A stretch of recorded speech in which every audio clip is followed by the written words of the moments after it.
हरे कृष्णा, जय गौर हरि। मैं अतुल्य निमाई दास आप सभी को प्रणाम करता हूं। आप सभी का स्वागत करता हूं 5 minute daily dose of Bhagavad Gita series में। तो आज हम ले रहे हैं पहले अध्याय के 7वें और 8वें श्लोक को। तो देखिए क्या कहते हैं।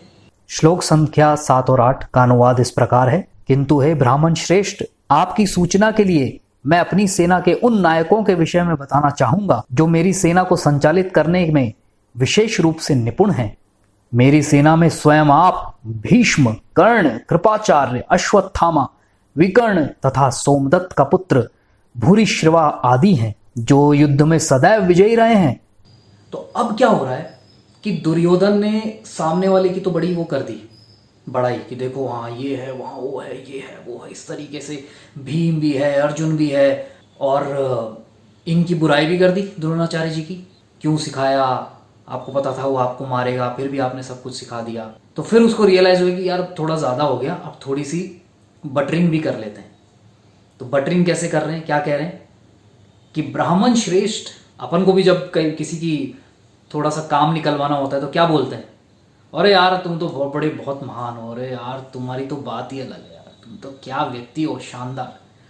तो उसी तरीके से वो भी क्या है, बटरिंग कर रहे हैं, मक्खन लगा रहे हैं द्रोणाचार्य जी को कि आप तो ब्राह्मणों में श्रेष्ठ हैं, और मेरी सेना में देखो, अपनी सेना में देखिए आप हैं, भीष्म हैं, कर्ण है, ये है वो है, उन सब के नाम गिना रहे हैं। पहले पांडवों के नाम गिनाए, अब अपनी सेना के योद्धाओं के नाम गिना रहे हैं, ताकि उनको यूं ना हो कि यार वो लोग ज्यादा शक्तिशाली हो गए, हम तो हल्के पड़ गए।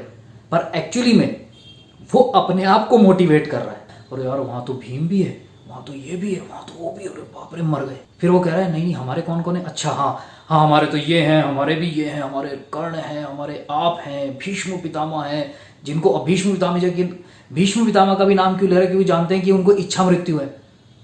अब जब तक वो मरेंगे नहीं तो युद्ध खत्म नहीं होगा, युद्ध हारेंगे ही नहीं। युद्ध कब हारता है, जब सब मर जाते हैं सामने वाले, या सरेंडर कर देता है व्यक्ति। सरेंडर इनको करना नहीं था, तो इसका मतलब क्या था कि जब तक सब मरेंगे नहीं तब तक हम हारेंगे नहीं। लीडर भी प्रभुपाद जी ने अपने लेक्चर में बता रहे हैं वो कि लीडर का एक्चुअली में काम क्या होता है, अपनी टीम को मोटिवेट करना। तो वो खुद अपने आप को तो मोटिवेट कर ही रहा था, साथ में अपनी टीम को भी मोटिवेट करने की कोशिश कर रहा था कि घबराओ मत, सब ठीक होगा, हम जीतेंगे, करेंगे, यस वी कैन विन। तो आजकल भी क्या होता है, जो मोटिवेशनल स्पीकर क्या होते हैं वो क्या बोलते हैं, yes you all can come on the top. और हमारे गुरुजी कहते हैं यार टॉप पे तो एक ही होता है, सबके सब टॉप पे कैसे पहुंचोगे। इसका पूरा, तो इसका स्ट्रक्चर कैसे होता है, पूरा ऐसे होता है, पिरामिड की तरह होता है। टॉप पे कौन होता है, एक दो व्यक्ति होते हैं, सब कैसे टॉप पे पहुंच जाएंगे। तो आजकल के मोटिवेशन, जितने मोटिवेशनल गुरु हैं वो भी क्या कर रहे हैं, बेवकूफ बना रहे हैं कि हाँ हाँ सब टॉप पे पहुंच सकते हैं, हाँ हाँ आप सब ये कर सकते हो, हाँ हाँ आप सब जीत सकते हो। बेवकूफ क्यों बना रहे हो। तो दुर्योधन भी क्या कर रहा है, यहाँ पे बेवकूफ बनाने की कोशिश कर रहा है। वो भी अपने आप को मोटिवेट कर रहा है और अपनी टीम को भी मोटिवेट करने की कोशिश कर रहा है। सत्य का सामना नहीं कर रहा कि अरे भाई सामने कौन खड़ा है देख तो लो, अरे सामने भगवान श्री कृष्ण है, तुम कैसे जीतोगे उनसे, जीत सकते हो, नहीं जीत सकते, परंतु सच्चाई को एक्सेप्ट नहीं कर रहे। तो पांडवों ने भी क्या किया, युद्ध तो लड़ाई है, क्या पांडवों ने युद्ध नहीं लड़ा, परंतु भगवान कृष्ण के कहने के बाद, जब भगवान ने कहा कि अब तो युद्ध करना ही पड़ेगा, इनको मारना पड़ेगा, वरना तो ये सब कुछ विनाश कर देंगे, पूरे धरती का सबको खत्म कर देंगे, सब कुछ खत्म कर देंगे, अधर्म फैला देंगे पूरे समाज के अंदर, पूरे विश्व के अंदर। तो वायलेंस कर सकते हैं बिल्कुल, परंतु भगवान का आदेश होने के बाद ही। तो ये आजकल के जो क्या बोलूँ, ये पॉलिटिशियंस वगैरह ये सब जो लड़ते रहते हैं धर्म के नाम पे, सो कॉल्ड, ये क्या है, ये शारीरिक धर्म है। ये हिंदू मुस्लिम सिख ईसाई ये कोई लड़ाई करने के मुद्दे हैं, बेवकूफ है, बेवकूफाना हरकत है ये।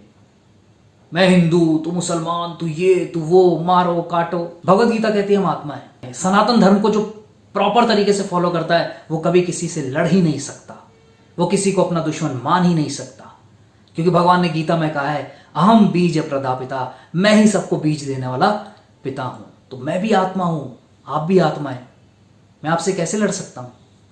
चाहे आपने जन्म किसी भी शरीर में लिया हो, चाहे आपने हिंदू के शरीर में लिया हो, चाहे मुस्लिम के शरीर में हो, शरीर बोल रहा हूं मैं, क्योंकि ये धर्म शरीरों से, ये शरीर से जुड़े हुए हैं, ये आत्मा से जुड़े हुआ नहीं है।